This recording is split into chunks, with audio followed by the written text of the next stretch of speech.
नमस्कार साथियों, मैं नरेंद्र कुमार शर्मा स्वागत करता हूं आपका सिलेक्शन एकेडमी सीख करके इस यूट्यूब चैनल पर। और आज हम देखें पाठ्यक्रम के नए टॉपिक, जो अपने फर्स्ट ग्रेड में जो नया पाठ्यक्रम में जो नए टॉपिक जुड़े हैं उन पे अपन चर्चा करने वाले हैं अपने यूट्यूब चैनल के माध्यम से। तो देखिए, जायसी ग्रंथावली का नागमती वियोग खंड आपके जुड़ा है, जो जिसके संपादनकर्ता रामचंद्र शुक्ल हैं। तो हम नागमती वियोग खंड के बारे में सामान्य जानकारी पहले प्राप्त करेंगे और उसके बाद इसकी विस्तार से व्याख्या करेंगे। तो आइए हम शुरू करते हैं। नई चीज जुड़ी है तो नए तरीके से इसको पढ़ते हैं। देखिए, सबसे पहले बात करें जायसी ग्रंथावली की। तो जायसी ग्रंथावली एक्चुअल में है क्या? मलिक मोहम्मद जायसी जो है, उनकी रचनाओं का संकलन है जायसी ग्रंथावली। तो आपके पूरी जायसी ग्रंथावली नहीं है। जायसी ग्रंथावली में जो पद्मावत है, और पद्मावत का एक खंड नागमती वियोग खंड आपके दे रखा है। तो अब अपन पद्मावत रचना की थोड़ी सी बात कर लेते हैं। पद्मावत, देखिए पद्मावत के रचनाकार कौन है? मलिक मोहम्मद जायसी। मलिक मोहम्मद जायसी नाम से आप अच्छी तरह से परिचित होंगे। इनके जो सूफी प्रेम मार्गी जो शाखा है, उसके प्रतिनिधि कवि माने जाते हैं मलिक मोहम्मद जायसी। और इनकी रचना एक आ जाती है पद्मावत। पद्मावत का अपने को नागमती वियोग खंड पढ़ना है। देखिए, पद्मावत में कुल खंडों की संख्या 57 है, आप ध्यान रखेंगे।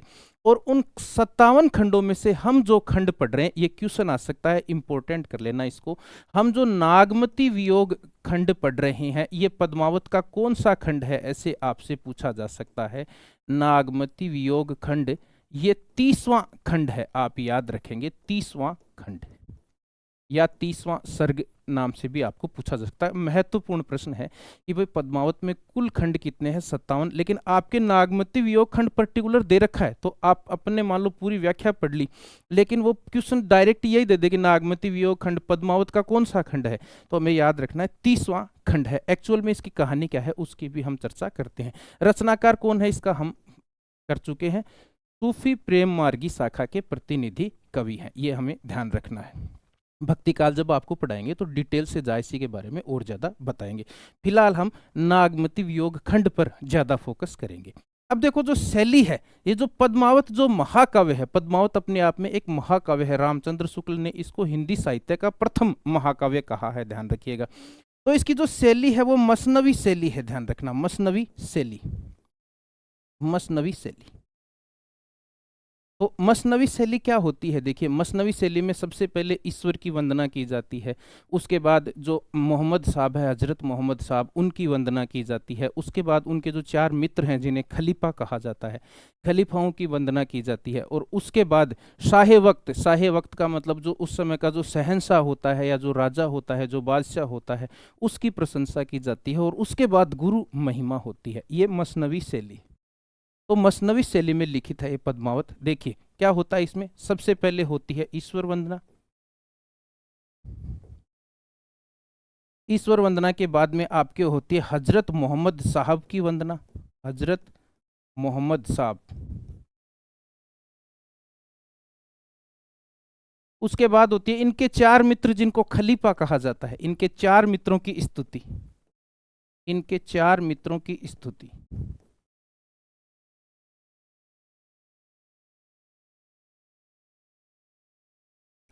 और उसके बाद होती है साहे वक्त। साहे वक्त का मतलब जो राजा रहता है उसकी स्तुति, साहे वक्त की प्रशंसा या स्तुति मान लो आप, साहे वक्त की प्रशंसा।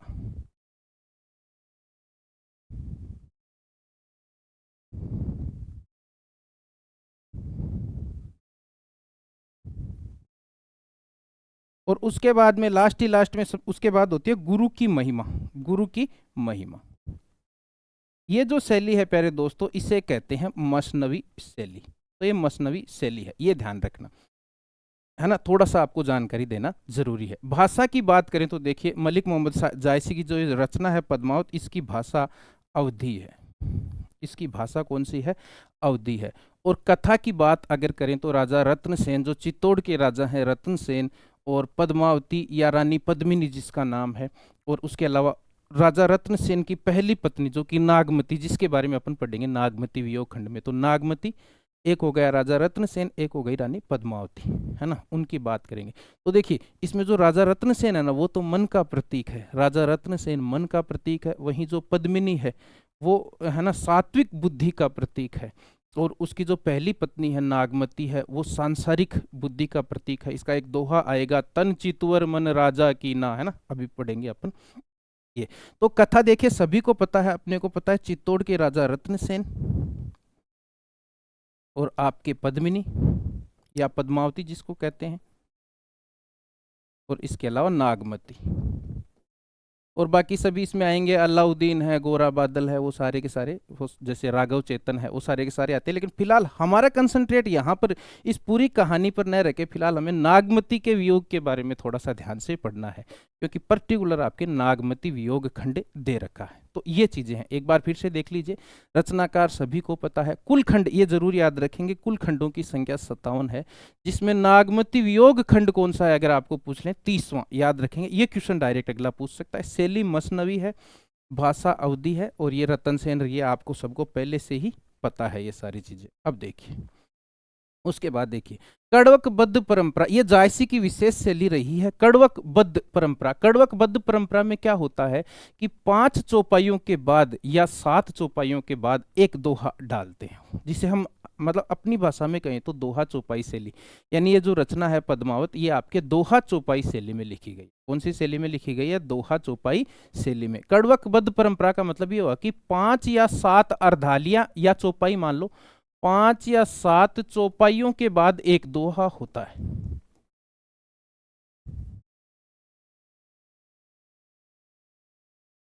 तो ये जायसी की रचनाओं की विशेषता है। लेकिन अब आपको पर्टिकुलर अगर पद्मावत के बारे में देखना हो तो नागमती वियोग खंड में आप देखेंगे 7 चौपाइयों के बाद एक दोहा है, देखना है ना, 7 चौपाइयां हैं फिर एक दोहा है। अभी मैं उदाहरण से समझाऊंगा आपको।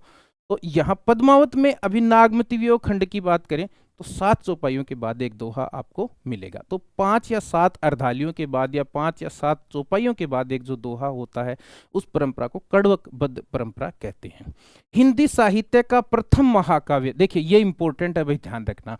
जो अपने जो पद्मावत है उसे हिंदी साहित्य का प्रथम महाकाव्य किसने कहा है? रामचंद्र शुक्ल ने कहा है कि हिंदी साहित्य का ये प्रथम महाकाव्य है। क्यों भाई? इससे पहले पृथ्वीराज रासो ही आ गया महाकाव्य, यूं तो पृथ्वीराज रासो आ गया, लेकिन रामचंद्र शुक्ल ने तो उसको तो जाली ग्रंथ कहा है। क्या कहा है कि वो पूरा का पूरा ग्रंथ क्या है? जाली है। इसलिए रामचंद्र शुक्ल कहते हैं कि उसको तो महाकाव्य की कैटेगरी में रखने की तो बात ही नहीं पैदा होती। तो ये हिंदी साहित्य का प्रथम महाकाव्य है। उसके बाद देखो, रोमांचक शैली का कथा काव्य, ये कहा है डॉक्टर नगेंद्र ने। ये याद रखेंगे भाई, ये प्रश्न आते हैं कई बार। तो ये कहा है डॉक्टर नगेंद्र ने। और ये इंपॉर्टेंट याद कर लेना, इस पूरे काव्य को समासोक्ति किसने कहा? यानी समासोक्ति एक अलंकार होता है, तो इस पूरे काव्य को ही समासोक्ति बता दिया किसने? रामचंद्र शुक्ल ने। ये ध्यान रखना, रामचंद्र शुक्ल ने। तो आपको पूछा जा सकता है कि पद्मावत जो महाकाव्य है उसे समासोक्ति की संज्ञा किसने दी है?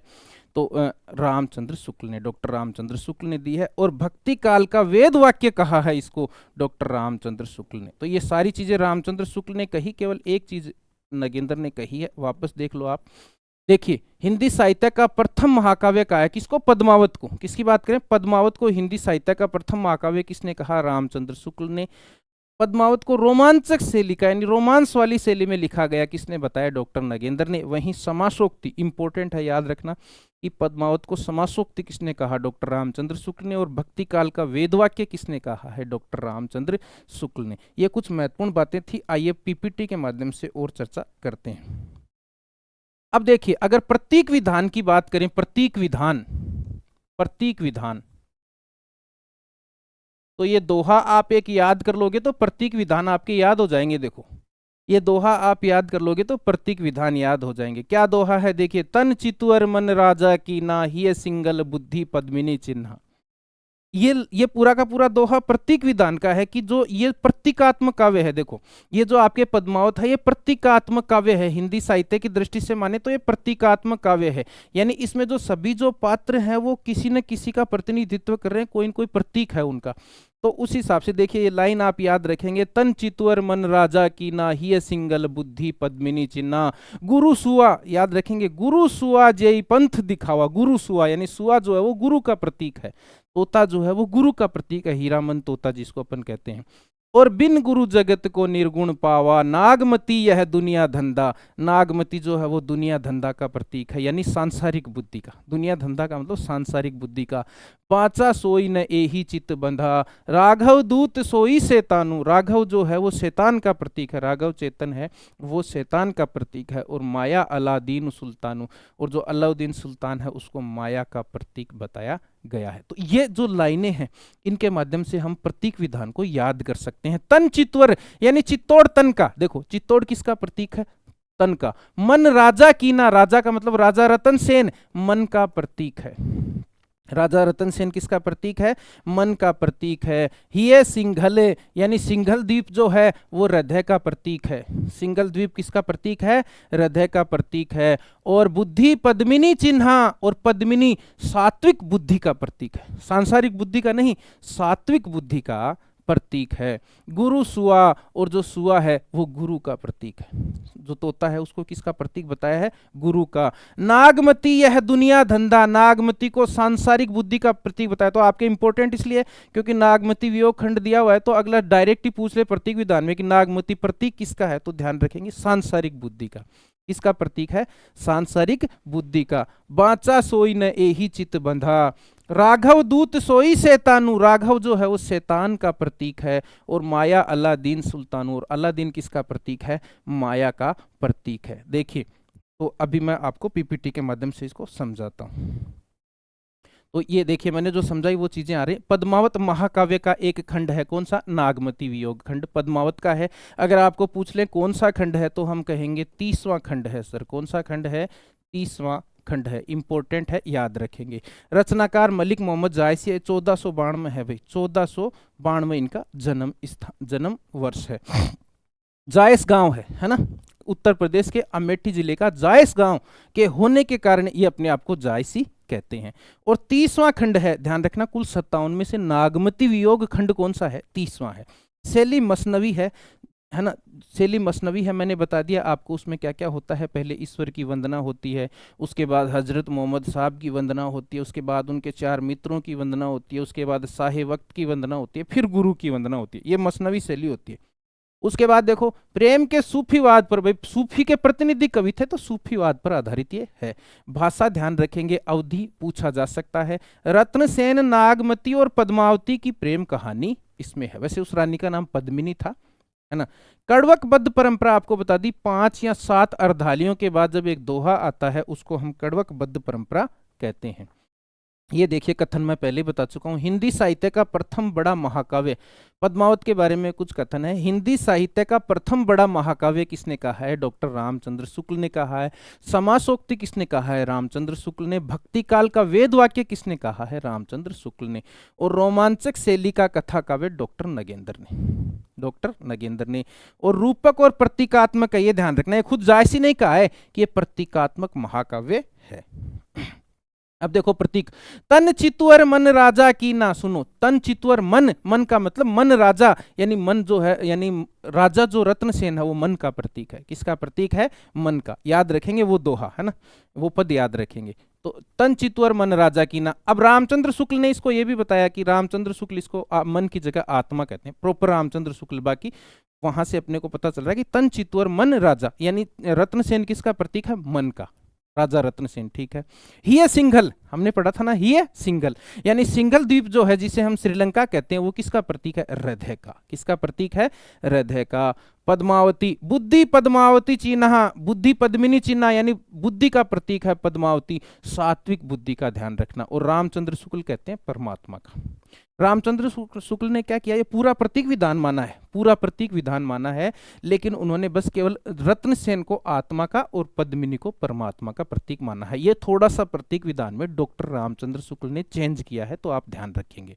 उसके बाद देखो हीरामन तोता गुरु, गुरु सुआ, याद करो उस पद को, गुरु सुआ।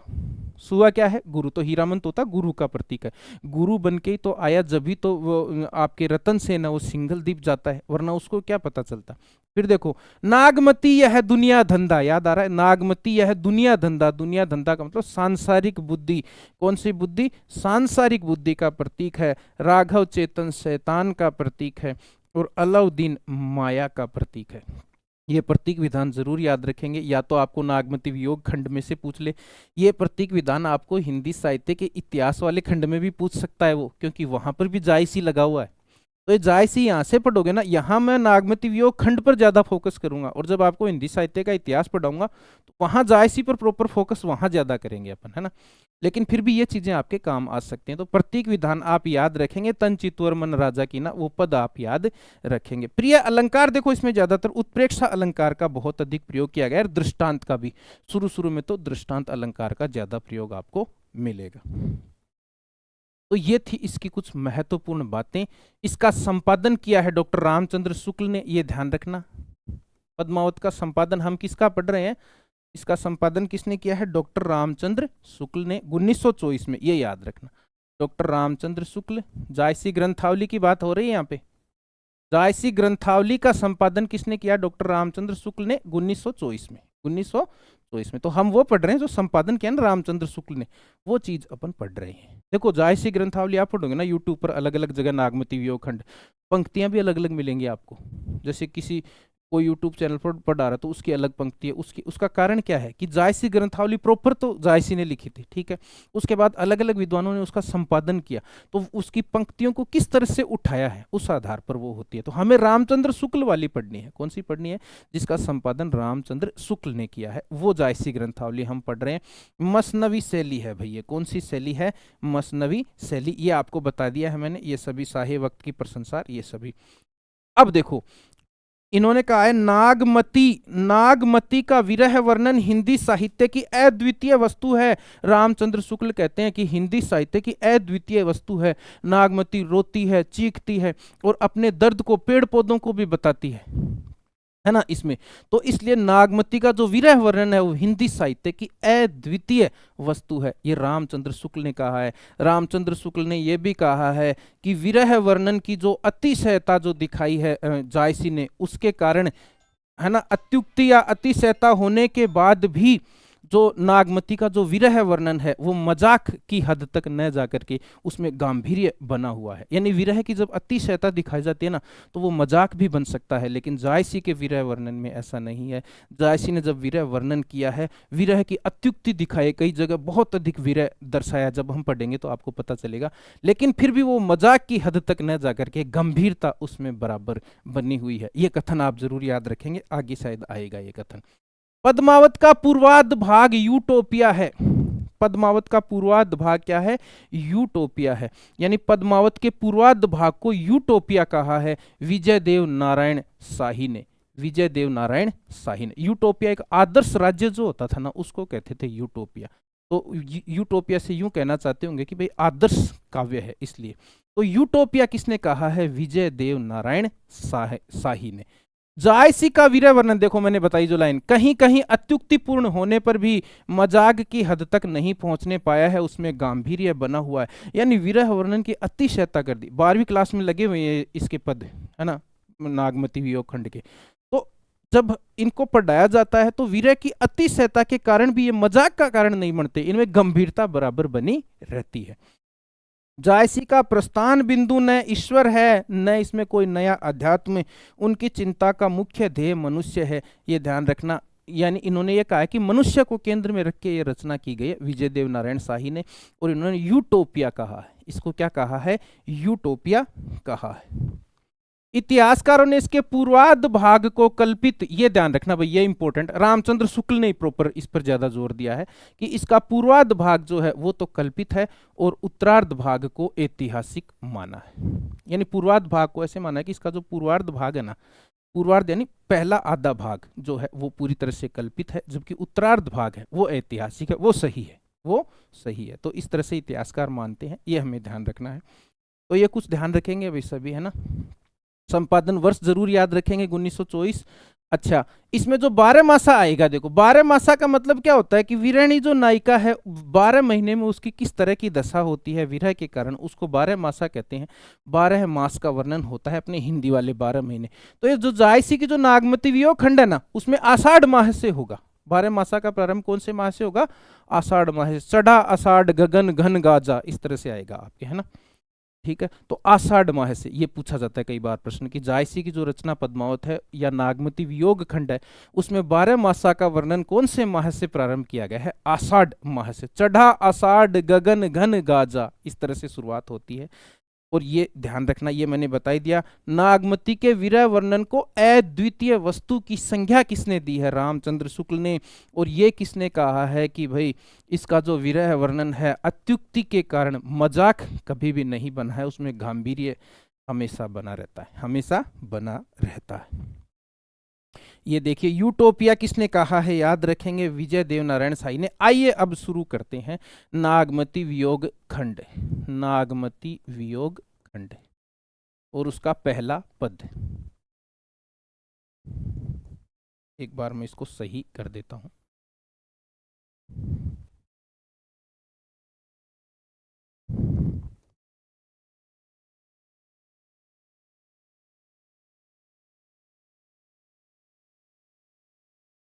ये इसका पहला पद है। ये इसका कौन सा पद है? पहला पद। देखो 7 अर्धालियां हैं, 7 चौपाई मान लो आप, 1 2, उसके बाद देखो अगले पेज में है 3 4 5, फिर आपके 6 और 7, फिर ये दोहा आया है। देखो ये मारबी आधालीन, ये है ना यहां तक, ठीक है, यहां तक एक पद पूरा हुआ है। तो देखिए अब अपन शुरू करते हैं नागमती वियोग खंड का पहला पद शुरू करेंगे और उसकी शानदार व्याख्या, उसके शब्दार्थ भी जहां तक हो सके, मतलब शब्दार्थ आपको बताए जाएंगे और उसकी व्याख्या, ये जगह छोड़ दिया मैंने, इसमें आपको बेहतरीन तरीके से व्याख्या करवाई जाएगी। तो शुरू करते हैं। देखिए एक एक पद को अपन लेंगे। पहले मैं एक पद का पूरा वाचन करूंगा और एक पद का पूरा वाचन करने के बाद फिर एक एक लाइन वाइज आपको व्याख्या समझाई जाएगी। तो देखिए है ना, शुरू करते हैं इसको। नागमती चितुअर पथ हेरा, पीऊ जो गए पुनि कीन न फेरा। नागरिका हु नारी बस परा, तेई मोर पीऊ मो सोहरा। सुआ काल होइलेगा पीऊ, पीऊ नहीं जात जात बरु जीऊ। भयउ नारायण वामन करा, राजा करत राजा बलि छरा। देखो कितने प्रसंग आएंगे। करन पास लीनेऊ के छंदू, विप्र रूप धरि झिलमिल इंदु। मानत भोग गोपी चंद बोगी, ले अपसवा जलंधर जोगी। ले काननी बा अक्रूर अलोपी, कठिन बिछोह जियहि किमि गोपी। ये 7 अर्धालियां हो गई, इनकी व्याख्या करेंगे। और उसके बाद देखिए एक दोहा आता है। सारस जोरी कौन हरी, मारी बिया धालीन। और देखिए झूरी झूरी पिंजर हो बई, विरह काल मोहि दीन। अब आ जाइए एक एक पंक्ति की व्याख्या करते हैं, एक एक पंक्ति की व्याख्या करेंगे। देखो नागमती चितुअर पथ हेरा। देखो चितुअर का मतलब यहाँ है चित्तौड़, ध्यान रखना। चितुअर का मतलब क्या है? यहाँ पर चित्तौड़ है ना। तन चितुअर मन राजा की ना, याद आ रहा होगा आपको। पंथ का सभी को मतलब है रास्ता, हेरा का मतलब देखा, टकटकी लगा करके देख रही है। पीऊ जो के, पुनि पुनि का मतलब वापस, फेरा का मतलब लौटना। तो देखो पहली लाइन का बिल्कुल सिंपल सा अर्थ है, बिल्कुल सरल सा अर्थ है। नागमती चितुअर पथ हेरा, यानी नागमती चित्तौड़ के पथ पर जब कई दिनों तक रतन सेन जब सिंगल द्वीप चले जाते हैं और कई दिनों तक वापस नहीं लौटते, तो नागमती चित्तौड़ के जो पथ पर, चित्तौड़ से आने वाला जो रास्ता है ना, उस रास्ते को देख रही है, उस रास्ते पर टकटकी लगा करके निहार रही है कि मेरा रतन सेन आ रहा है या नहीं आ रहा। तो नागमती चित्तौड़ के पथ को टकटकी लगा करके देख रही है, प्रतीक्षा कर रही है। पीऊ जो गए पुनः कीन न फेरा। पीऊ जो गए, पीऊ का मतलब मेरे प्रियतम रत्न सेन। कौन? रत्न सेन, यानी मेरे प्रियतम जो एक बार चले गए तो लौट पुनि, पुनि का मतलब वापस, फेरा का मतलब लौटना, वापस लौट कर नहीं आए हैं, काफी समय हो गया है, वापस लौट करके नहीं आए हैं। एक बार प्रसंग बता देता हूं मैं, इसका प्रसंग क्या है कि जो तोता जो होता है, हीरामन तोता, एक ब्राह्मण जो है वो हीरामन तोते को बेच करके जाता है रतन सेन के महल के अंदर।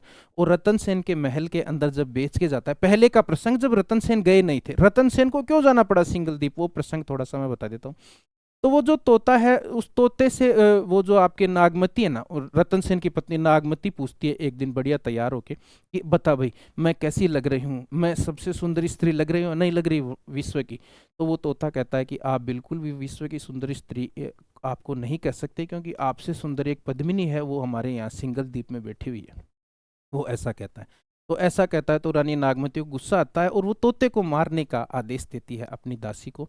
लेकिन दासी ऐसा करती नहीं है, तोते को छुपा देती है। और जब रतन सेन आता है तो रतन सेन को वो तोता, रतन सेन उस तोते को नहीं देख करके और वो गुस्सा हो जाता है। और गुस्सा होने के बाद फिर वो कहता है, जब दासी जब लेकर के आती है तोते को उसके पास, तो तोता पूरा प्रसंग उसको सुनाता है, पद्मिनी के बारे में बताता है। तो फिर वो चित्तौड़ से डायरेक्ट सिंगल द्वीप के लिए रवाना हो जाता है पद्मिनी से विवाह करने के लिए, योगी का भेष बना करके। ये कहानी है। तो अब वो चला गया, तो अब वो शादी करने के लिए गया, तो बोलो शादी करके आएगा तो 6-12 महीने तो लगेंगे भाई। आज के जैसी व्यवस्था तो है नहीं कि बस में चले गए तुरंत पहुंच गए और वापस आ गए, ऐसा सिस्टम तो है नहीं। या प्लेन से चले गए कल वापस आ गए, तो पहले तो पैदल ही जाना पड़ता था। तो योगी का भेष करके तो लगभग 12 महीने तो कन्फर्म मान के चलो आप लगेंगे। तो 12 मासा, इसका मतलब 12 महीने तक विरह सहन करना पड़ेगा नागमती को। तो वो बात है। तो 12 मासा से पहले की ये लाइनें हैं। 12 मासा तो अभी आएगा, 2-3 दूसरे तीसरे चौथे पद में शुरू होगा। अब देखो, वो क्या कह रही है कि मेरे नागमती जो है वो चित्तौड़ के पथ पर देख रही है, चित्तौड़ के रास्ते पर देख रही है और सोच रही है कि मेरे पति जो एक बार गए तो लौट करके नहीं आए। ये पहली लाइन का अर्थ है। फिर देखो, नागरी का हूं नारी बस परा, यानी नागरी, नागरी का मतलब चतुर, किसी चतुर नारी के बस में, है ना, किसी चतुर नारी के बस में आ गए वो। किसी चतुर नारी ने मेरे पति रत्न सेन को अपने बस में कर लिया। नागरी काहू नारी बस परा, यानी नागरी नारी, यानी किसी चतुर नारी ने मेरे रत्न सेन को अपने बस में कर लिया, या किसी चतुर नारी के बस में पड़ गया है रतन सेन। मेरा प्रियतम किसी चतुर नारी के बस में पड़ गया है, ठीक है, या किसी चतुर नारी ने उसको बस में कर लिया है। तेई मोरी पीऊ मोसो हरा, वही उसी चतुर नारी ने, मोर का मतलब मेरे, मोर का मतलब मेरे प्रियतम को, मोसो मतलब मेरे से, हरा मतलब हर लिया है। हरा का मतलब क्या है, हर लिया है, हर लिया है। उसी चतुर नारी ने, उसी ने, तेई का मतलब उसी ने मेरे पति को मुझसे हर लिया है। उसी ने मेरे पति को मुझसे क्या कर लिया है बताओ, हर लिया है। किसी चतुर नारी के बस में वो हो गया है। तो ये दूसरी लाइन का अर्थ हो गया, दूसरी चौपाई का कह सकते हैं। फिर देखो, सुआ काल होई लेगा पीऊ, पीऊ नहीं जात जात बरु जीऊ। सुआ, बताओ वो किसकी वजह से गया रतन सेन, तोते की वजह से गया भाई। तोता लेकर के गया रतन सेन को, तो उस तोते को उलाहना दे रही है ये आपके नागमती जो है, वो तोते को क्या दे रही है, उलाहना दे रही है। सुआ काल, यानी सुआ जो है, सुआ का मतलब सुग्गा या तोता, तोता काल बन करके और मेरे पति को ले गया।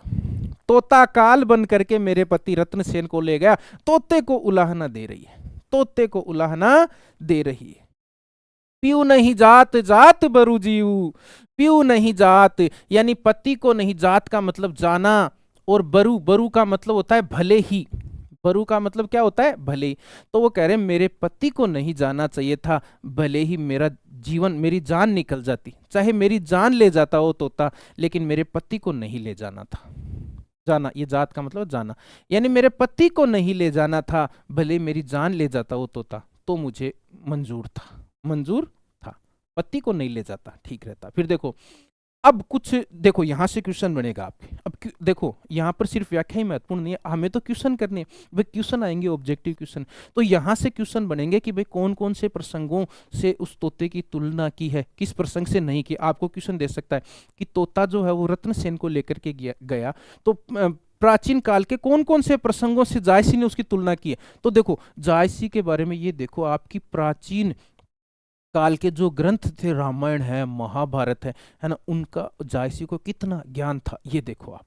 प्राचीन ग्रंथ, आरण्यक, उपनिषद, है ना, वेद, उनका कितना ज्ञान था, वो उनके बारे में सारी बातें आएंगी। देखो, भयउ नारायण वामन करा, नारायण का मतलब विष्णु, नारायण का मतलब क्या है, विष्णु ने, और वामन का मतलब वामन अवतार, बोना जिसको अपन बोलते हैं, वामन अवतार।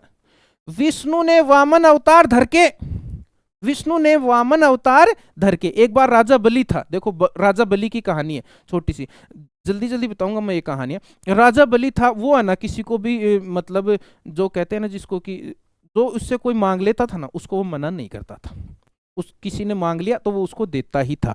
और राजा बलि राक्षसों का राजा था, तो सभी देवताओं ने योजना बनाई कि भाई राजा बलि है जो, वो बहुत ज्यादा उसके पास, मतलब वो हमारे इंद्रासन को कभी भी हिला सकता है, इतना बलशाली हो रहा है वो, तो हमारे को खतरा हो सकता है, इसलिए विष्णु को भेजा जाता है।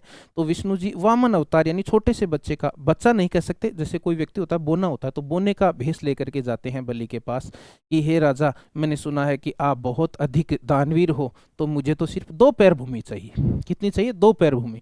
तो राजा बलि हंसने लगा कि ए बोने, तेरी 2 पैर भूमि से मेरे क्या फर्क पड़ रहा है, 2 की जगह 5 पैर ले ले, क्या दिक्कत है? तो उसने कह दिया ठीक है, आप ले लीजिए, मैं देता हूँ।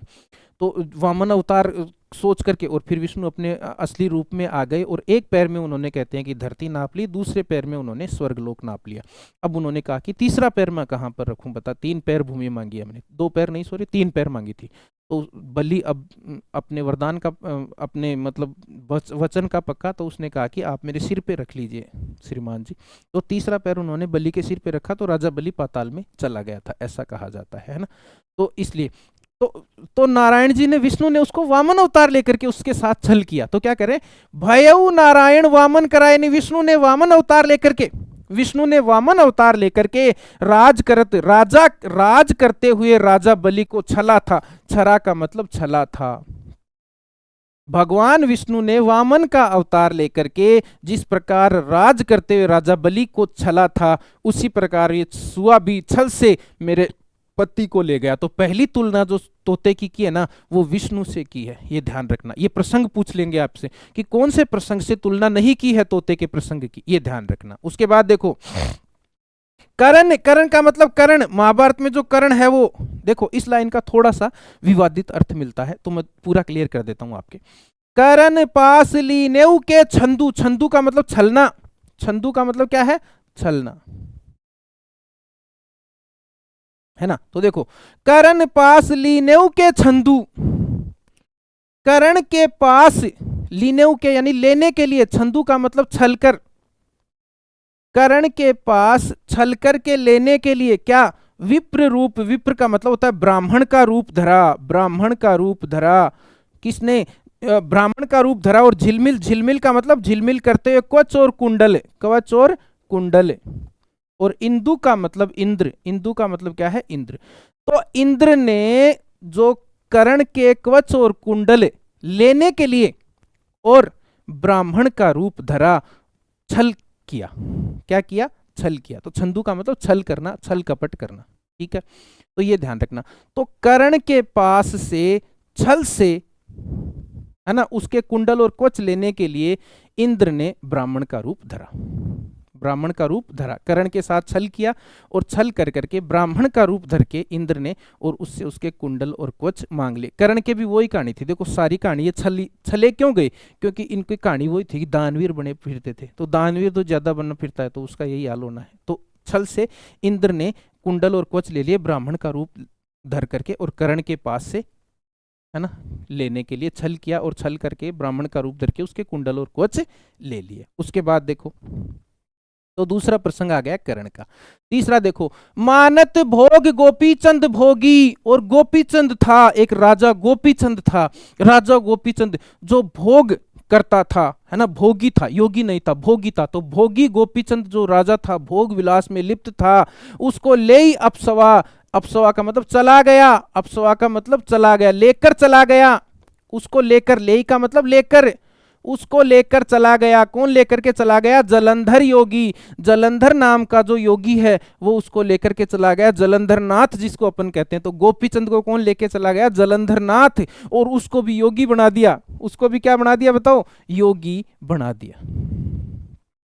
तो ये प्रसंग आपको ध्यान रखने हैं कि भाई कौन कौन से प्रसंग आए। देखो सबसे पहले कर्ण का प्रसंग आया, उससे पहले कौन सा प्रसंग आ गया, वामन अवतार का, फिर कर्ण का। कर्ण के पास कौन ब्राह्मण का रूप धर के इंद्र आए और इंद्र छल से और उससे कुंडल और कोच ले लिए, ठीक है। और मानत भोग गोपीचंद को भी, और भोग विलास में लिप्त गोपीचंद को कौन लेकर के चला गया, जलंधर नाम का योगी लेकर के चला गया। और देखो और किसको कौन लेके गया, देखो लेक आनन्नी भा अक्रूर अलोपी, कई किताबों में यहाँ गरुड़ अलोपी भी लिखा होता है, कई किताबों में गरुड़ अलोपी भी लिखा होता है।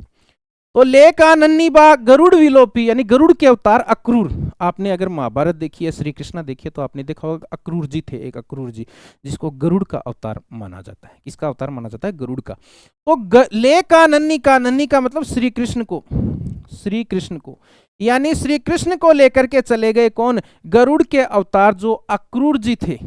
गरुड़ के अवतार जो अक्रूर जी थे वो श्री कृष्ण को लेकर के चले गए। और अलोपी का मतलब लुप्त कर देना, उन्हें ब्रज से लुप्त कर दिया। ब्रज से क्या कर दिया बताओ, लुप्त कर दिया, गोकुल से उनको लुप्त कर दिया। ये ध्यान रखना, ब्रज से लेकर के चले गए, बाद में वो ब्रज की तरफ देखे ही नहीं कभी। तो श्री कृष्ण को कौन लेकर के चले गए, अक्रूर जी लेकर के चले गए, और उन्हें ब्रज से क्या कर दिया, लुप्त कर दिया। अक्रूर जी कौन, गरुड़ के अवतार अक्रूर जी उनको माना जाता है। कठिन बिछो है जी यही किमी गोपी, और कठिन बिछो है इस श्री कृष्ण के कठिन बिछोह का मतलब वियोग, श्री कृष्ण के वियोग में जियही का मतलब जिएंगी, जियही का मतलब क्या है, जिएंगी, किमी का मतलब कैसे, गोपियां कैसे जिएंगी, श्री कृष्ण के वियोग में गोपियां कैसे जिएंगी या कैसे जी होगी। तो अब देखो हम ये नहीं कह सकते कि जायसी को रामायण का महाभारत का इनका ज्ञान नहीं था। बताओ आप कह सकते हैं क्या ये बात, पूरी बातें इसने कह दी, यहाँ तक कि वामन अवतार की बात कह रहा है, कर्ण की बात कह रहा है, श्री कृष्ण की बात कर रहा है, और यहाँ तक कि जालंधर और गोपीचंद का भी प्रसंग ये कह रहा है। तो ये प्रसंग चार आप जरूर याद रखेंगे, कौन कौन से। सबसे पहला तो देखो आपको याद रखना है वामन अवतार का, कि वामन अवतार बन के छल लिया था, ठीक है। उसके बाद में कर्ण के साथ छल किया था, कर्ण के कुंडल और कवच लेने के लिए छल किया था किसने, इंद्र ने। उसके बाद गोपीचंद को लेकर के चले गए थे कौन, जलंधर नाथ। और उसके बाद याद रखेंगे अक्रूर जी लेके चले गए थे किसको, श्री कृष्ण को लेकर के चले गए थे। ये चार प्रसंग आए हैं, याद रखेंगे भाई, याद रखेंगे ये चार प्रसंग। आपसे पूछा जा सकता है, अगला प्रश्न बना सकता है कि भाई जायसी के नागमती वियोग खंड के अनुसार जायसी ने सुए की तुलना में कौन कौन से प्रसंगों का वर्णन किया है या किस प्रसंग का वर्णन नहीं किया, वामन अवतार का, कर्ण के इंद्र के द्वारा कर्ण के कुंडल और कवच ले जाने का, गोपीचंद के द्वारा जालंधर को ले जाने का, और एक कोई अलग प्रसंग वो बता दे, है ना। तो वो हमें चारों याद रहने चाहिए। क्या क्या याद रखोगे, कृष्ण कर्ण, दो तो ऐसे याद रख लो, कृष्ण कर्ण गोपीचंद और वामन, कृष्ण कर्ण गोपीचंद और वामन, ऐसे याद रखेंगे। ये याद रखें, प्रश्न बनता है तो अपने सिर्फ व्याख्या ही काम नहीं आती, प्रश्न बनता है तो प्रश्न मैं है ना ये पढ़ा, नागमती वियोग खंड पढ़ाने के बाद आपको प्रश्न करवाऊंगा इसके, है ना, ऑब्जेक्टिव टाइप प्रश्न भी पूरे आपको दी जाएगी पीडीएफ। अच्छा एक प्रश्न जरूर पूछेंगे, मुझे पता है, अगर देखेंगे तो कमेंट में कि भाई इसकी पीडीएफ कहाँ मिलेगी। तो इसकी पीडीएफ आपको हमारे टेलीग्राम चैनल पर मिलेगी। टेलीग्राम चैनल का नाम मैं बता देता हूँ, यहीं अलग पेज पे लिख देता हूँ, उस टेलीग्राम चैनल पे आ जाइए, आपको इसकी पूरी पीडीएफ, ये पैनल पीडीएफ मिल जाएगी ऐसे से। टेलीग्राम चैनल का नाम देखो क्या है, नरेंद्र शर्मा सर हिंदी, ये मेरा टेलीग्राम चैनल है, इस पे आपको इसकी पीडीएफ मिलने वाली है। तो आ जाइए और जुड़ जाइए। फिर देखो तो ये अर्धालियां हो गई 7। उसके बाद देखो सारस जोरी को निहरी मारी बिया धालीन। उसके बाद आगे क्या है देखो, झूरी झूरी पिंजर हो बई विरह काल मोही दीन। देखो ये दोहा है। अब देखो मैंने एक एक लाइनों में लिखा है, तो वैसे आप ध्यान रखना 7 अर्धालियां ये पूरी हो गई हैं, उसके बाद एक दोहा है। कल से मैं एक काम करूंगा, एक पेज पे पूरा लिख के लाऊंगा, फिर अलग अलग लाइनें बनवाऊंगा उसकी, है ना, तो थोड़ा ध्यान भी रहे। तो ये 7 अर्धालियां पूरी हो गई, यहां तक 7 अर्धालियां पूरी हो गई। उसके बाद देखो सारस जोरी कौन हरी मारी बिया धालीन। अब देखो डहेलिया, ये सॉरी बहेलिया जो होता है, बहेलिया, बियाधा का मतलब बहेलिया या शिकारी जिसको अपन कहते हैं। तो शिकारी क्या करता है, शिकारी जब सारस की जोड़ी में से, सारस की जोड़ी की क्या खासियत होती है, सारस की जोड़ी में से अगर किसी एक को मार दिया जाए तो दूसरा उसके पास बैठा बैठा और सूख सूख कर वैसे ही मर जाएगा, वैसे ही मर जाएगा। तो ये क्या करे कि किसी बहेलिये ने अपने प्रसंग को याद करते हुए नागमती कर रही है कि मारी बियाधालीन, किसी बहेलिये ने या किसी शिकारी ने सारस, एक सारस को मार करके, कौन ऐसा बहेलिया है जिसने एक सारस को मार करके और इस सारस की जोड़ी को तोड़ दिया है, सारस की जोड़ी का हरण कर लिया है, या सारस की जोड़ी को वियुक्त कर दिया है ना, वियुक्त का मतलब अलग अलग कर दिया है। सारस की जोड़ी को किसने हरा, कौन ऐसा बहेलिया है जिसने सारस की जोड़ी को हरा, जिसने एक सारस पक्षी को मार के इस सारस की जोड़ी को हर लिया है। कुल मिला के यहाँ पर सारस की जोड़ी से कोई मतलब नहीं, नागमती अपने बारे में कह रही है कि मैं और रतन सेन थे, जो हमारी जो जोड़ी थी वो सारस की जोड़ी के समान थी। तो ऐसा कौन शिकारी है जो, जिसने, कहने का मतलब थोड़ी सी पद्मिनी की तरफ इशारा मान सकते हो आपकी, ऐसा कौन शिकारी है जिसने हमारी सारस की जो जोड़ी है उसमें से एक सारस को, है ना, अलग कर दिया है, जिससे अब वो सारस की जोड़ी जो है वो बिछड़ गई है, वियुक्त हो गई है ना, ये ध्यान रखना है। तो ऐसा कौन बहेलिया है जिसने सारस की जोड़ी को हर लिया है। अब देखो आगे, झूरी झूरी पिंजर हो भई विरह काल मोहिधीन, और झूरी झूरी पिंजर, पिंजर का मतलब मेरा ये जो शरीर है वो झरझर के अस्थि पंजर के समान हो गया है, अस्थि पंजर, अस्थियों का पंजर बन गया है। मेरा ये जो शरीर है वो झड़ झड़ करके और अस्थि पंजर बन गया है, बिल्कुल कमजोर हो गया है। विरह काल मोहिदीन, इस विरह के समय ने मुझे ये वस्तु दी है, विरह के काल ने मुझे क्या दिया है, विरह काल ने मुझे अस्थियों का पंजर बना दिया है, हड्डियों का ढांचा बना दिया है। मैं इस विरह काल के समय में, विरह के समय में मैं, है ना, झरझर करके, है ना, कमजोर होकर के हड्डियों के ढांचे या अस्थि पंजर के समान हो गई हूँ, अस्थियों का पंजर बन गई हूँ। विरह काल के, विरह का जो समय है उसने मुझे अस्थियों का सिर्फ ढांचा बना दिया है या अस्थि पंजर बना दिया है, ये ध्यान रखना है। तो एक बार वापस देख लो, नागमती चित्तौड़ पथेरा पीयू जो गए पुनकीन न फिराए। नागमती ने चित्तौड़ की रास्ते पर देख रही है और उसके पति एक बार गए वापस नहीं लौटे। फिर देखो ना, किसी चतुर नारी ने उनको अपने बस में कर लिया है और उसी ने मुझसे मेरे पति को हर लिया है। फिर देखो प्रसंग करे कि सुआ काल बन के मेरे पति को ले गया, भले मेरी जान चली जाती पति को नहीं जाना था। जिस प्रकार से सुआ उसी प्रकार से लेके गया मेरे पति को जिस प्रकार से नारायण ने वामन अवतार लेके राजा बलि को छरा, और कृष्ण जो इंद्र है उसने कवच और कुंडल ब्राह्मण का रूप धर के और छल से, करण से कवच और कुंडल ले लिए थे, और भोग करते हुए गोपीचंद भोगी को जलंधर जोगी ले गया था, और श्री कृष्ण को अक्रूर ले गए थे, और उस वियोग को गोपियां कैसे सहन करेंगी। कौन ऐसा डहेलिया है जिसने इस सारस की जोड़ी को हरा है, या सारस की जो ये जोड़ी है इसको अलग किया है।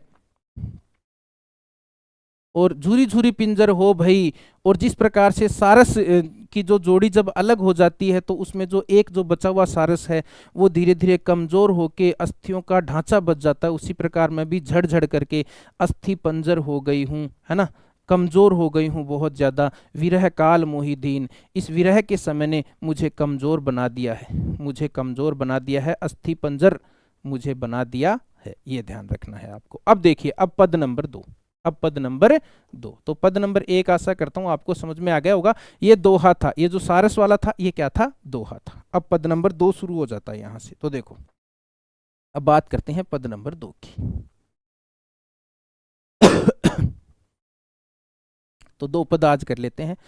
तो ये है ना 2-3 वीडियो में पूरा कराऊंगा, पूरा फ्री करवाने वाला हूं मैं यूट्यूब पर, देखिए आप।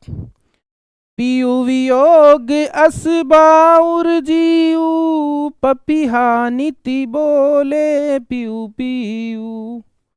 अधिक काम दाधे सो रामा, हरि ले सुआ गए उपी नामा। विरह बान तस लाग न डोली, रकत पसीज भीज गई चोली। सूखा हिया हार बा भारी, भा भारी है ये, है ना। हरे हरे प्राण तजहि सब नाड़ी, नारी नाड़ी आएगा, है ना। खन एक आव पेट मह सांसा, खन ही जाई जीव होई निराशा। पवन डोला वही सिंचही चोला, चोला है ना, पहर एक समझे ही मुख बोला, अतिशयोक्ति अलंकार है। प्राण पयान होत को सूखा, राखा है ना, को सुनाव पीतम के बाखा। अब देखो ये दोहा है, वो 7 अर्दालियां हो गई, ये दोहा है। अहि जो मारे विरह के, आग उठी ते ही लागी, हंस जो रहा शरीर मह, पांख जरागा भागी। देखो कितना आनंद का ये स्रोत है यहाँ जायसी का नागमती वियोग खंड। चलिए एक पद आज और पढ़ा देते हैं, क्योंकि आज शुरू की जानकारी के हिसाब से हो सकता है लंबा हो गया हो वीडियो, तो है ना 2-3 वीडियो में करा दूंगा मैं। 5-5 जैसे लगभग 12 महीने के 12 पद तो वो हैं, इसी हिसाब से हैं, तो मुझे ऐसा लग रहा है कि 3 वीडियो लगेंगे, लेकिन हो जाएगा पूरा।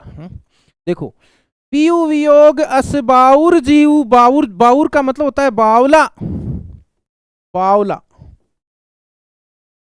अस का मतलब इस प्रकार, इस प्रकार। प्रिय वियोग यानी मेरे प्रियतम के वियोग में, मेरे प्रियतम रत्न सेन के वियोग में इस प्रकार बावला, जीव का मतलब जीव, मेरा जो जीव है वो इस प्रकार से बावला हो गया है। प्रियतम के वियोग में मेरा जो जीव है वो बावला हो गया है। वो क्या हो गया है? बावला हो गया। फिर देखो, पपीहा नीति बोले पीऊ पीऊ, और वो जो मेरा जो जीव है वो पपीहे के समान, जिस प्रकार से पपीहा नीति, नीति का मतलब हमेशा, जिस प्रकार से पपीहा हमेशा पीऊ पीऊ बोलता रहता है। क्या बोलता रहता है बताओ? पपीहा हमेशा पीऊ पीऊ बोलता रहता है। उसी प्रकार से मेरा ये जो बावला जीव है ना, मेरा ये जो बावला मन है, ये भी पिया पिया करता रहता है। क्या करता रहता है? पिया पिया करता रहता है। अधिक काम दाधे, दाधे का मतलब होता है जलना, जलना। वामा, वामा है ये, वामा है ना, वामा, वामा का मतलब होता है स्त्री। अधिक काम दाधे सो वामा, अधिक काम ने, अब काम वासना देखिए उसकी शांत नहीं हो रही है विरहणी की, तो अधिक काम के कारण और वो जो स्त्री है वो अंदर ही अंदर जल रही है। काम वासना के कारण वो स्त्री अंदर ही अंदर क्या हो रही है? जल रही है। काम ने उस स्त्री को अंदर से जला दिया है, विरह ने उसको अंदर से जला दिया है। हरि लेई सुआ गयऊ पिय नामा, हरि लेई यानी हरण कर लिया है। सुआ का मतलब तोते ने उसके पति का ही हरण नहीं किया, तोते ने केवल उसके पति का ही हरण नहीं किया, बल्कि उसके पति के साथ ही उसके पति का नाम भी चला गया, उसके पति के नाम को भी हरण करके ले गया। यानी सुआ उसके पति के साथ साथ उसके पति के नाम को भी हरण करके ले गया। तो देखो, पिए के वियोग में उसका जीव इस प्रकार बावला हो रहा है, जिस प्रकार से पपीहा पीऊ पीऊ बोलता रहता है, उसी प्रकार उसका जीव या उसका मन भी पिया पिया करता रहता है। और अधिक काम वासना के कारण वो स्त्री अंदर से जल रही है, विरह की पीड़ा ने उसको अंदर से जला दिया है। और जो तोता है वो उसके पति के साथ साथ उसके नाम को भी हर करके ले गया है। विरह बान तस लाग न डोली, रकत पसीज भीग गई चोली, है ना। तो विरह बाण, बाण का मतलब तीर, विरह का जो बाण है वो तस मतलब इस प्रकार से लगा है कि न डोली, डोली का मतलब डोलना, न डोली, वो डोल नहीं पा रही है, बिल्कुल स्थिर हो गई है, जड़ हो गई है।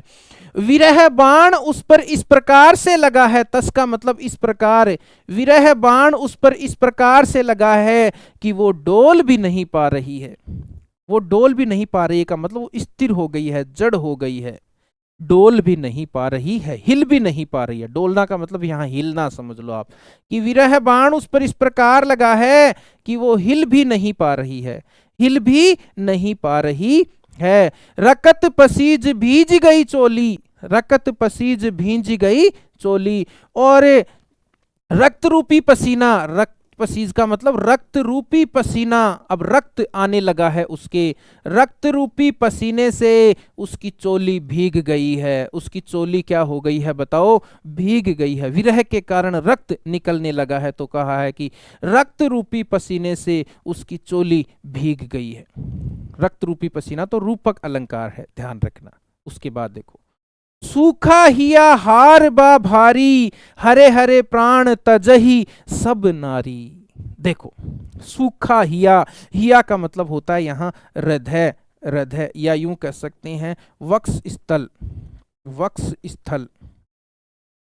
तो नागमती का जो वक्ष स्थल है वो सूख गया है, कमजोर हो गया है, इतना कमजोर हो गया है कि हार बा भारी, उसको हार भी भारी लगता है। नागमती का जो वक्ष स्थल है वो इतना कमजोर हो गया है कि अब उसको हार भी है वो भी भारी लगता है।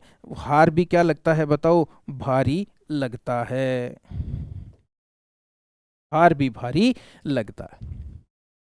तो देखिए कितनी अतिशयता दिखाई है विरह की, लेकिन फिर भी ये विरह मजाक की हद तक नहीं गया, बल्कि इसमें गांधीर्य बना हुआ है। रामचंद्र शुक्ल ऐसा कहते हैं, ये ध्यान रखना। यानी इतना विरह दिखा दिया कि भाई रक्त पसीज रहा है और चोली भीग गई है उसकी, और हार भी उसको भारी लग रहा है। विरह की अतिशयता, अत्युक्ति बहुत अधिक दिखाई है यहाँ पे, लेकिन फिर भी हमें मजाक नहीं लग रहा, फिर भी हमें मजाक नहीं लग रहा है, यानी मजाक की हद तक नहीं गया है विरह, इसमें गांधीर्य फिर भी बना हुआ है। तो ये ऐसी बात रामचंद्र शुक्ल ने कही है। हरे हरे, हरे हरे का मतलब है धीरे धीरे, हरे हरे का मतलब क्या है? धीरे धीरे। हरे हरे प्राण तजही सब नारी, नारी का मतलब नाड़ी, नारी का मतलब क्या है? नाड़ी। यानी धीरे धीरे नागमती की सभी नाड़ियां प्राण त्याग करने के लिए तैयार है या प्राण त्याग रही हैं। धीरे धीरे सभी नाड़ियां क्या कर रही हैं? प्राण त्याग रही है। यानी कहने का मतलब थोड़े दिनों में नागमती अब जाने वाली है, ऐसा कह सकते हैं। तो सूखा हिया हार बा भारी, हरे हरे प्राण तजही सब नारी, सभी नाड़ियां धीरे धीरे प्राण खो रही हैं, प्राण त्याग रही हैं। खन एक आव पेट में सासा, खन ही जाय जीव होय निराशा, है ना। पल में तोला पल में मासा, जिसको कहते हैं ना पल में तोला पल में मासा, कितने रंग बदलती है। तो देखो, खन एक आव पेट में है सांसा, खन का मतलब होता है क्षण, खन का मतलब क्या होता है? क्षण। एक क्षण में आता है, आव का मतलब आता है, पेट में है यानी पेट में, सांसा का मतलब श्वास। एक क्षण तो उसको पेट में श्वास आता है, यानी एक क्षण तो उसको ऐसा लगता है कि श्वास आ रहा है, एक क्षण तो पेट में सांस आता है। और खन ही, और दूसरे ही क्षण, खन का मतलब दूसरे ही क्षण, और जाय जीव, ऐसा लगता है जैसे उसकी जान या उसका जीव निकल जाएगा। दूसरे क्षण उसको क्या लगता है? कि उसका जीव निकल जाएगा, या दूसरे क्षण उसका जीव निकल जाता है। तो एक क्षण सांस आती है और एक क्षण सांस नहीं आती, जीव निकल जाता है, ऐसा उसको प्रतीत होता है। ओए निराशा, और वो निराश हो जाती है। वो क्या हो जाती है? निराश हो जाती है। कहते हैं ना पल में तोला पल में मासा, कितने रंग बदलती है। तो एक क्षण तो उसको ऐसा लगता है कि श्वास आता है पेट के अंदर, और एक क्षण उसको ऐसा लगता है कि जैसे उसका जीवन चला जाएगा, उसकी जान निकल जाएगी, और वो निराश हो जाती है। यानी उसको सांस कम आती है, तो सांस कम आती है तो वो क्या सोचती है कि अब मैं मरने वाली हूँ, और वो निराश हो जाती है। वो क्या हो जाती है बताओ? निराश हो जाती है। तो स्थिति खराब है भाई नाग में। अभी तो बताओ 12 मासा तो शुरू नहीं हुआ भाई, 12 मासा तो चढ़े ही आषाढ़ गगन घन गाजा, वहां से शुरू होगा, उससे पहले नागमती की हालत है। तो 12 मासा में तो बड़ा दुखी काम होगा। तो देखें सभी,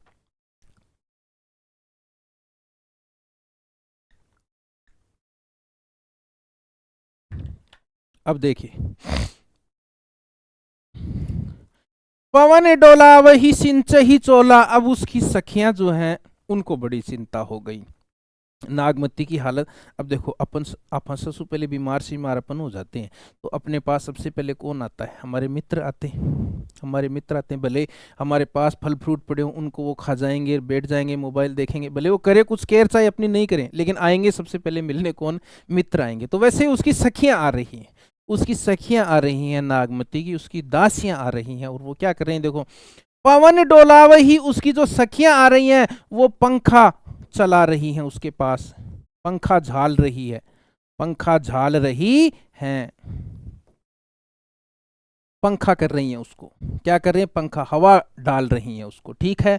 सिंचही चोला, चोला का मतलब वैसे तो वस्त्र होता है, लेकिन यहाँ पर चोला का मतलब होता है शरीर पर, और सिंचही का मतलब पानी के छींटों से, उस पानी के छींटे, सींचता, अपन पौधों को सींचते हैं ना पानी से, तो वो क्या करती है, अब सखियों ने देखा कि भाई नागमती को तो सांस ही नहीं आ रही, तो कुछ तो करें, तो वो क्या करें, पवन डोला वही, पंखा चला रही हैं और उसके शरीर के ऊपर पानी के छींटे डाल रही हैं, पानी के छींटे डाल रही हैं, और डाल करके उसको पूछ रहे हैं, उठ जा, सही है क्या तुम ठीक हो क्या नागमती। लेकिन नागमती कुछ बोले, वो उनको समझ में नहीं आ रहा, वो उनको समझ में नहीं आ रहा, क्या हो रहा है देखो, पहर एक समझेहु मुख बोला, पहर एक समझेहु मुख बोला, पहर का मतलब प्रहर, देखो प्रहर कितने घंटे का होता है बताओ, 3 घंटे का, प्रहर कितने घंटे का होता है, 3 घंटे का, अपन कहते हैं ना एक दिन में 4 प्रहर होते हैं, दो प्रहर का मतलब दूसरा प्रहर, जिसको अपन 2 प्रहर कहते हैं, तो एक दिन में 4 प्रहर होते हैं, है ना, 12 घंटे में, तो 3 घंटे का एक प्रहर होता है।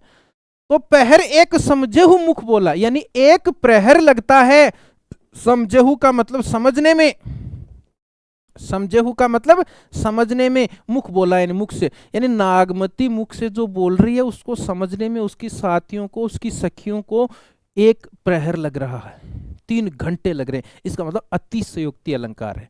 अरे कोई बीमार से बीमार व्यक्ति होगा, वो भी बोलेगा, तो उसको समझने में 3 घंटे थोड़ी लगेंगे अपने को, तो अतिशयोक्ति अलंकार। तो क्या करिए कि नागमती जब मुख से बोल रही है, उसकी हालत इतनी खराब है कि नागमती मुख से बोल रही है, तो उस बोली को समझने में उसकी सखियों को 1 प्रहर लग रहा है, कितना प्रहर लग रहा है, 1 प्रहर, तो अतिशयोक्ति अलंकार। लेकिन फिर भी बताओ हमें हंसी आई क्या इस चीज पे, नहीं, गांभीर्य बना हुआ है, गांभीर्य बना हुआ है, रामचंद्र शुक्ल कह रहे हैं। और यूटोपिया और विजय देव नारायण साई तो ये कहते हैं कि भैया यूटोपिया है एक आदर्श काव्य है, यूटोपिया एक आदर्श राज्य की अवधारणा कोई थी, प्लेटो अरस्तु ये पढ़ते हैं ना जो राजनीति विज्ञान वाले, उनको ध्यान होगी, तो यूटोपिया कह दिया इसको, क्या कह दिया, यूटोपिया। रामचंद्र शुक्ल ने कहा अद्वितीय वस्तु है, नागमती रोती है, चीखती है, चिल्लाती है, पेड़ पौधों को अपनी पीड़ा बताती है ना, सब कुछ करती है, सारा सब कुछ भूल जाती है, इसलिए जो नागमती ये आपके पद्मावत जो है वो एक अद्वितीय वस्तु है, ये ध्यान रखना।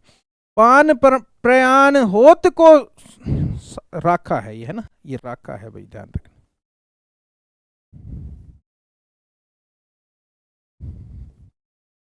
होत को राखा को सुनाओ पीतम के भाका, और नागमती कहती है कि प्राण, मेरे जो प्राण है वो पयान का मतलब प्रस्थान करने के लिए तैयार हैं, होत के राखा, होत को राखा, कौन इनकी रक्षा करेगा, राखा का मतलब रक्षा करना, राखा का मतलब क्या होता है बताओ, रक्षा करना, यानी मेरे प्राण प्रस्थान करने के लिए तैयार है, इनकी रक्षा कौन करेगा, इनकी रक्षा करने वाला तो चला गया है श्रीलंका, कहाँ चला गया है, श्रीलंका, तो मेरे प्राण प्रस्थान करने के लिए तैयार है, इनकी रक्षा कौन करेगा। देखो आपने अगर गणानंद का दोहा पढ़ा है तो उसमें भी लिखा होता है कि आने लगे अदर के, है ना, के पयान प्राण चाहत चलन ये संदेशो ये सुजान को, है ना, यानी प्राण चलने के लिए तैयार है, लेकिन ये सुजान का संदेशा लेकर के चलना चाहते हैं, अधर तक आ गए, होठों तक आ गए, इस तरह से। तो देखो इस ये क्या करे कि मेरे प्राण प्रस्थान करने के लिए तैयार है, उनकी रक्षा कौन करेगा, वो तो अब तो वो प्रस्थान करेंगे, उनकी रक्षा करने वाला रत्नसेन तो यहाँ है ही नहीं। कौन सुनाओ पीतम के भाका, भाका का मतलब होता है वाणी, कौन सुना को सुनाओ पीतम के भाका, मेरे को सुनाओ यानी कौन सुनाएगा, पीतम के भाका, मेरे प्रियतम को मेरी वाणी कौन सुनाएगा, मेरे प्रियतम को मेरी वाणी कौन सुनाएगा, या प्रियतम की वाणी मुझे कौन सुनाएगा, प्रियतम की पीतम के यानी प्रियतम की वाणी, पीतम मतलब प्रियतम, यानी मेरे प्रियतम की वाणी मुझे कौन सुनाएगा, क्योंकि जब तक वो आएंगे प्रियतम तब तक तो मेरे प्राण जो हैं वो प्रस्थान कर चुके होंगे, तो मेरे प्रियतम की वाणी मुझे कौन सुनाएगा, मुझे कौन सुनाएगा। अब देखो लास्ट दोहा है तो 2 पदी करेंगे आज। अही जो मारे विरह के, आह, आह है ये, अही नहीं आह, आह है ना, आह जो मारे, आह जो मारे विरह के, आगी उठे ते ही लाग, विरह की आग जल चुकी है, हंस जो रहा शरीर में है, पांख जरा गा भाग, गा थाक भी लिखा होता है, कुछ किताब में लिखा था गा थाक। तो देखो आही जो मारे विरह के, यानी विरह के कारण जो आह, नागमती के हृदय से जो आह उठ रही है ना, नागमती के हृदय से जो आह उठ रही है, आग उठे ते ही लाग, उसके कारण नागमती के हृदय में अग्नि प्रज्वलित हो गई है। आग उठे ते ही लाग, आग लग चुकी है। नागमती के हृदय से जो आह निकल रही है, उस आह के कारण उसके हृदय में आग लग गई है, आग लग गई है। और उस आग के कारण हंस, हंस का मतलब आत्मा रूपी हंस, आत्मा रूपी हंस। तो हमारे शरीर में जो आत्मा रूपी हंस जो नागमती के शरीर में है, नागमती के शरीर में जो आत्मा रूपी हंस है, उसके पंख जल गए हैं। पांख का मतलब उसके क्या जल गए हैं बताओ, उसके पंख जल गए हैं। और वो गा भागी, भागने के लिए तैयार है। वो क्या है, भागने के लिए, बताओ क्या है, तैयार है। कुछ किताबों में ऐसे भी लिखा होता है गा थाक, यानी वो हंस थक चुका है और उसके पंख जल गए हैं।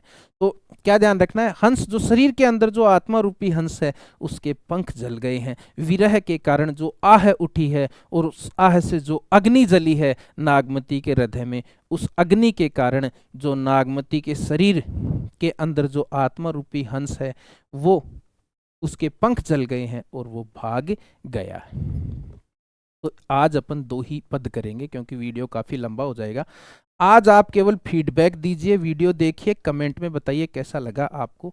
अगर आपको अच्छा लगा है, पॉजिटिव नेगेटिव सभी तरह के कमेंट कीजिए। अच्छा लगा है तो अच्छा बताइए, और थोड़ी कमी लगी है, कहीं कोई लाइन समझ में नहीं आई, देखो कोई पंक्ति अगर आपको पर्टिकुलर किसी को पंक्ति समझ में नहीं आई है तो आप कमेंट में पूछें कि सर ये पंक्ति हमें बता दो, तो मैं कमेंट में उनके आंसर भी दे दूंगा, कोई दिक्कत नहीं है। और इसकी पीडीएफ अगर आपको चाहिए तो पीडीएफ आपको, अब देखो यहाँ पर डाया, इसकी पीडीएफ लेने का तो कोई मतलब नहीं है। मैं ऐसा करूंगा, ये जो मेरा है ना, इसको ये इसका अर्थ लिख के, जो मैंने आपको समझा है ना, अब जिन्होंने पढ़ाया उनके तो अर्थ समझ में आ गया, तो मैंने जो समझा है ना, वो उसका अर्थ भी साथ में लिख के और उसकी पीडीएफ बना के मैं टेलीग्राम चैनल पर जुड़ जाऊंगा। तो कुल मिला के इसका अर्थ सहित नागमती योग खंड की व्याख्या सहित पूरा आपको चाहिए तो हमारे टेलीग्राम चैनल पे आओ। टेलीग्राम चैनल का नाम है नरेंद्र शर्मा सर हिंदी। नरेंद्र शर्मा सर हिंदी पीछे बताया वीडियो में, देख लेना। एक बार और लिख देता हूँ और आज का वीडियो मैं यहीं समाप्त करता हूँ प्यारे दोस्तों। नरेंद्र, टेलीग्राम चैनल का नाम सुन लो सभी, नरेंद्र शर्मा सर हिंदी। आज जितना भी पढ़ाया ना उसकी पीडीएफ मैं क्या करूंगा, देखो इसकी पीडीएफ ऐसे डालूंगा, जो आज पढ़ाया उस वो एक तो ये पीडीएफ दे दूंगा, पैनल पीडीएफ आपको, इसके अलावा इसकी व्याख्या की पीडीएफ भी मैं अलग से उपलब्ध करा दूंगा। 2 पढ़ाई आज तो 2 की व्याख्या की अलग से पीडीएफ दे दूंगा, ताकि वो व्याख्या भी आपको, जिन्होंने वीडियो नहीं देखा उनके भी ध्यान में पड़ जाए। तो चलिए है ना, और अच्छा लगे तो लाइक शेयर सब्सक्राइब करें भैया, आपके भाई का चैनल है, सपोर्ट करें, आगे बढ़ाएं। अगर आप सपोर्ट करोगे तो मेरा प्रयास रहेगा कि बहुत सारा कंटेंट आपको फ्री में देंगे, फर्स्ट ग्रेड सेकंड ग्रेड का, इसी तरह से, है ना, खूब सारा। समझ में कुछ भी नहीं आए आप आराम से पूछो, आप कहो कि सर ये लाइन आपने ढंग से नहीं समझाई, दोबारा से समझाओ, तो अपन कोई आज एक बार ही थोड़ी वीडियो बनाया, कल फिर से बनाएंगे, तो कल फिर से बनाएंगे। तो अगर ज़्यादा कमेंट आएंगे किसी लाइन के तो मैं समझ जाऊंगा कि ये लाइन मेरे में ही कमी रह गई, तो मैं उसी लाइन को दोबारा से बता दूंगा, कोई दिक्कत वाली बात नहीं है। बाकी सिंपल अर्थ है, कोई ज़्यादा नहीं है। नागमती वियोग खंड सरल है ना, सरल तरीके से आपको और भी अच्छी तरीके से बताया जाएगा। आज पहला वीडियो है, अब अपन शुरू जारी रखेंगे इस कारवा को।